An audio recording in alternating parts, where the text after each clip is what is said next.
Hi guys, today I want to show you how to do this really easy and cool cosplay photography edit. I am in my Dragonborn cosplay from Skyrim and I'm doing a shout.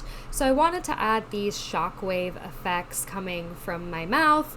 This would also work for characters like Black Canary or Black Bolt. Here is the before I added the shockwave effects, and this is the after. So you'll need an asset of like a ripple effect of some kind. I really like free pick. This is where I get all of my assets, and so I'll probably just search like ripple or something like that, and I'll pick like black and white or black and gray from the drop down to find something similar. So this is cool. I like this one. This would work. And I'll just download that. You will want to duplicate your background, so you can just do Control J to do that, or right click and duplicate your layer, whatever works for you. So you'll want to just drag that on over here to your picture, and these are called overlay assets. So they're black and white, and you do need something that's black and white. So even if you're not using free pick, you can just search for whatever you're looking for plus the word overlay, and you'll find a lot of free assets that way. So I'm just gonna like make this bigger so that it covers where I want it to cover. That's good enough. And now I'm gonna change the blend mode to screen. You can do anything from screen, linear dodge, any of these ones over here. Just kind of choose the one that works best for you. I'm liking screen or linear dodge right now. Linear dodge add. Let's go with screen for now. And what I'm going to do to this is I'm going to add kind of a waviness effect to it. So I'm going to go to filter while I'm still on that layer and do distort and then wave. And you're going to want to mess around with these settings a little bit. What I have right now is good. So it's up like the 8 generators and like a pretty lowish wavelength. Just kind of whatever looks good in this little screen over here.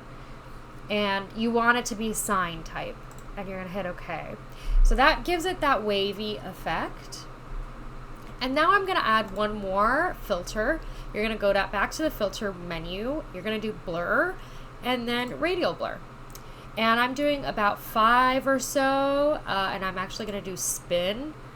Actually, let's go up a little bit to like 10 or 11-ish. And you want to move this to like roughly where the blur is supposed to be on your picture.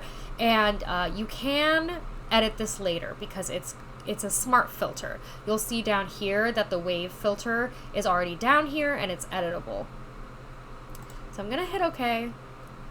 And that looks pretty good. I think that's a bit too much. It's like overdoing it on top of the wave. So I'm gonna go back to radial blur and I'm gonna go back to like 5-ish.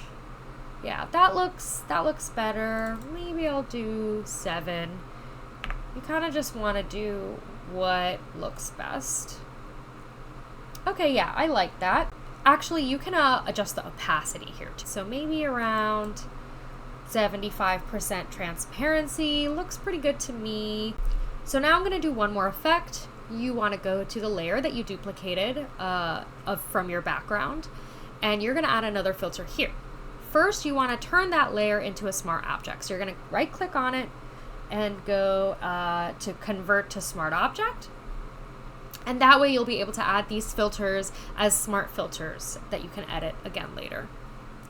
You're going to go to filter and then blur and then radial blur again, but this time you're going to do zoom. And about 5 or 7 should be okay. So I'm going to do about 5. So that has now added this kind of zoom effect, like this little bit of a fishbowl zoom effect to the picture. But I don't want it to be so strong towards the middle. It's kind of overpowering the costume.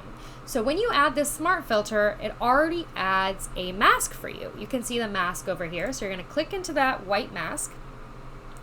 You are going to go to your paint tool, and you want it to be on the color black. And I have kind of a pretty low to medium like opacity I would say, like 65% or so, and a pretty low hardness. My hardness is like 10%-ish.